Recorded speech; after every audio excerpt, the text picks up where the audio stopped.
మన ప్రభువును రక్షకుడైన యేసుక్రీస్తు వారి నమ్మలందరికీ వందనాలు. ప్రియమైన దేవుని సంగమా, మరి ఇప్పటి వరకు దేవుడు మనల్ని ఎంతగానో ప్రేమించాడు. దేవుని యొక్క పిల్లలారా, మరి ఈ సమయమందు మనము దేవుని వాక్యమును ధ్యానించుకుందాం. మరి ఈరోజు ప్రత్యేకంగా ఏర్పాటు చేసినటువంటి వాక్య అంశము ఉన్నత జీవితము జీవించిన యోబు. ప్రియమైన దేవుని బిడ్డలారా, మనం గమనించినట్లయితే యోబు గ్రంథంలో 26వ అధ్యాయం నుండి 31 అధ్యాయాల్లో మనం గమనించినట్లయితే మానవుని యొక్క మేలు కొరకు యోబు దేవుని ఆత్మతో నింపబడే అనేక విషయాలని తెలియజేస్తా ఉన్నాడు. ప్రియమైన దేవుని బిడ్డలారా, దేవుని జ్ఞానం గురించి మాట్లాడుతూ ఉన్నాడు. జరగబోవు సంగతుల గురించి మాట్లాడుతున్నాడు. కొన్ని వేల సంవత్సరాల క్రితం రాయబడినటువంటి ఈ గ్రంథము మనం గమనించినట్లయితే ప్రియమైన దేవుని బిడ్డలారా, నేటి దినాల్లో మనం గమనిస్తాం, హేతువాదులు అనగా దేవుడు లేనివాడు లేడు అని చెప్పేవాళ్ళు, మానవతావాదులు మనం గమనించినట్లయితే దేవుడు మానవుల్ని ప్రేమించాడు. మానవుని కేంద్రంగానే దేవుడు పనిచేశాడు. మానవుని కొరకే సమస్తాన్ని దేవుడు ఏర్పాటు చేశాడు. కాబట్టి మనము గమనించాల్సింది ఏంటంటే, సైంటిస్టులు కూడా కొన్ని విషయాలు తెలియజేస్తూ ఉంటారు. మొట్టమొదటి సెంచరీల్లో ఎప్పుడు కూడా భూమిలో దొరికే గనుల గురించి కానీ ఎక్కడ కూడా సైంటిస్టులు కనుగొనలేదు. మరి ఆ విషయాన్ని క్రీస్తు పూర్వమే, క్రీస్తు శకం తర్వాత అనగా కొన్ని వందల సంవత్సరాలకి పూర్వమే ఎప్పుడో యోబు గ్రంథస్థం చేశాడు. ఒకసారి 28వ అధ్యాయంలో మనం గమనించినట్టు 1వ వచనం, వెండికి గని కలదు, పుటము వేయు సువర్ణమునకు స్థలము కలదు, ఇనుమును మంటిలో నుండి తీయుదురు, రాళ్లు కరిగించి రాగి తీయుదురు, మనుషులు చీకటి అంతము కలుగజేయుదురు, గాఢంధకారములోను మరణాంధకారములో నుండి రత్నములను వెదకుచు వారు భూమి అంతముల వరకు సంచరింతురు, జనులు తిరుగు స్థలములకు చాలా దిగువగా మనుషులు సొరంగము త్రవ్వుదురు, వారు పై సంచరించు వారి చేత మరవబడుదురు, అచ్చట వారు మానవులకు దూరముగా ఉండి ఇటు అటు అల్లాడుచుందరు. ప్రియమైన దేవుని బిడ్డలారా, ఇక్కడ మనం గమనించినట్లయితే సువర్ణానికి స్థలము అన్న బంగారం, వెండికి గని కలదు అంటున్నాడు, రాళ్ళు కరిగించి రాగి తీస్తారు అని అన్నాడు. ఇవన్నీ కూడా క్రీస్తు శతాబ్దం తర్వాతే, లేకపోతే ఫస్ట్ సెంచరీల తర్వాతే, 5వ శతాబ్దం తర్వాత మేబీ సైంటిస్టులు కనుక్కోవచ్చు.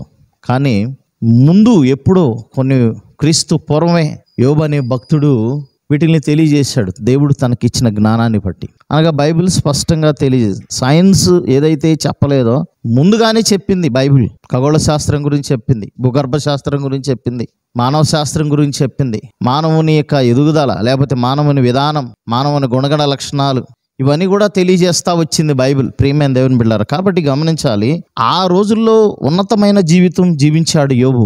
ఏ టెక్నాలజీ లేకపోతే ఏ యొక్క జ్ఞానం లేని రోజుల్లో, అనగా దైవ జ్ఞానం కలిగి ఉన్నాడు కాబట్టి ఆయన ఆ రోజుల్లో ఉన్నతమైనటువంటి జీవితం జీవించాడు.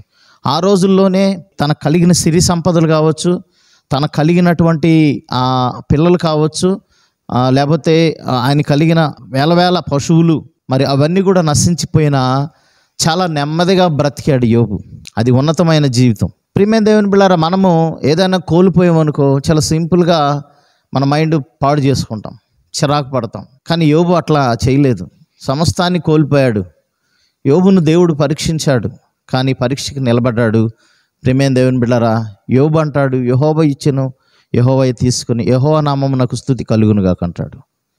కాబట్టి అంతేకాదు, ఆయన ఈ జ్ఞానంతో తెలియజేయటమే కాకుండా ఆ 1000 సంవత్సరాల తర్వాత మరి సొలొమోను అనే గొప్ప భక్తుడు, ప్రపంచంలోనే గొప్ప జ్ఞాని అని సొలొమోను గురించి మనం మాట్లాడతాం.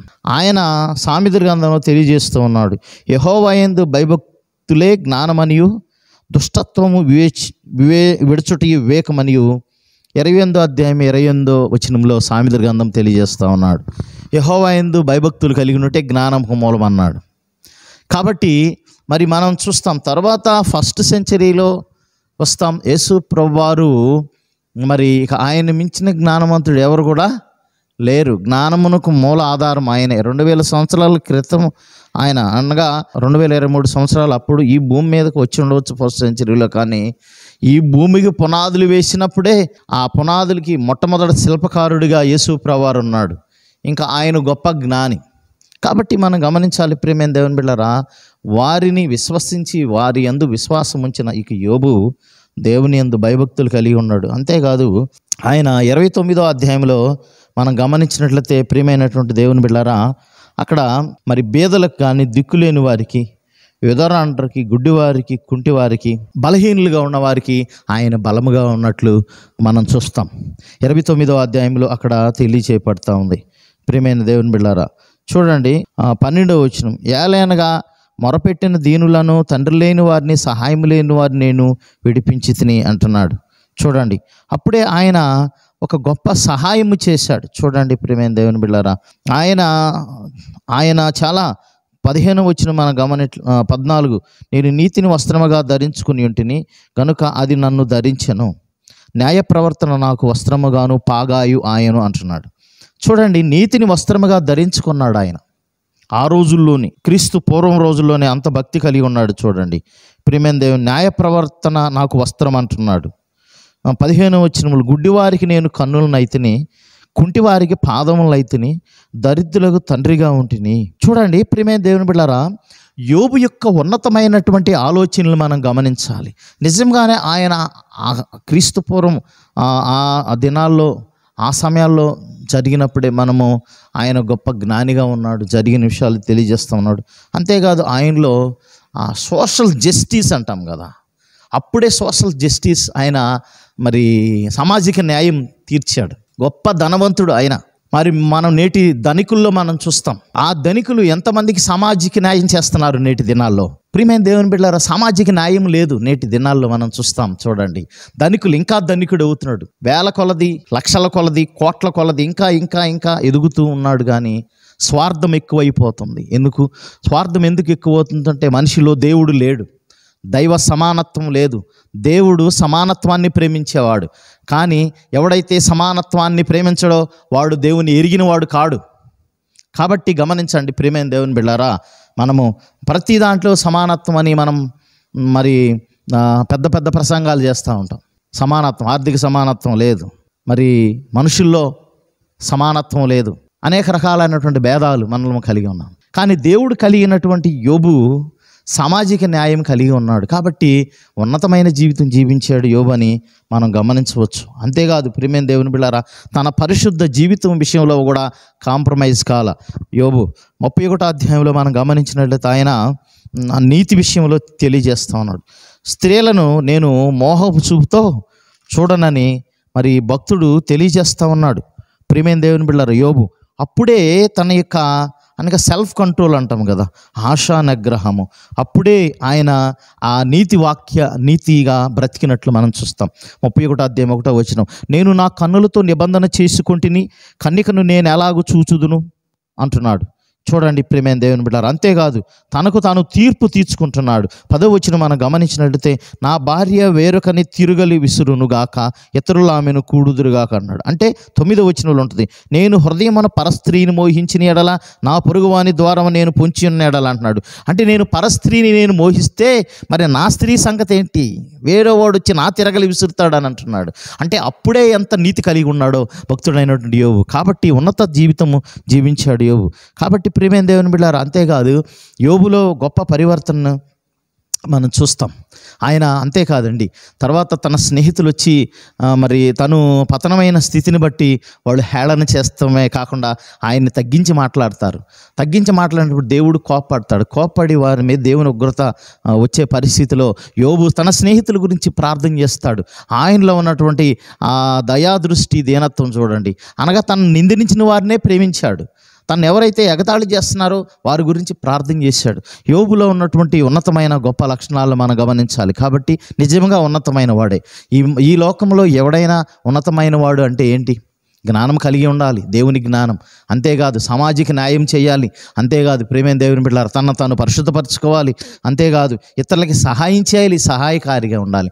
వాడే నిజమైనటువంటి నీతిమంతుడు, యథార్థవంతుడు, ఉన్నతమైన జీవితం జీవించగలిగిన వాడు. అంతేకాదు కోట్లాది సంపాదించిన వాడు కాదు, పెద్ద గొప్ప అధికారం, పవర్ సంపాదించిన వాడు కాదు.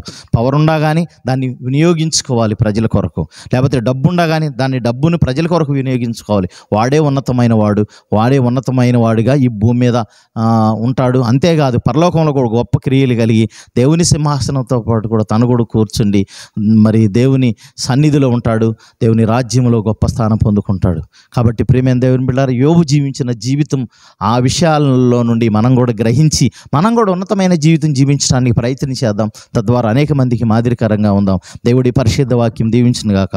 ఆమేన్. ప్రార్థన చేసుకుందాం. మమ్మల్ని మిక్కిలిగా ప్రేమించిన ప్రియ పరలోకపు తండ్రి, జీవాధిపతి, మీకు వందనాలు చెల్లిస్తున్నాం.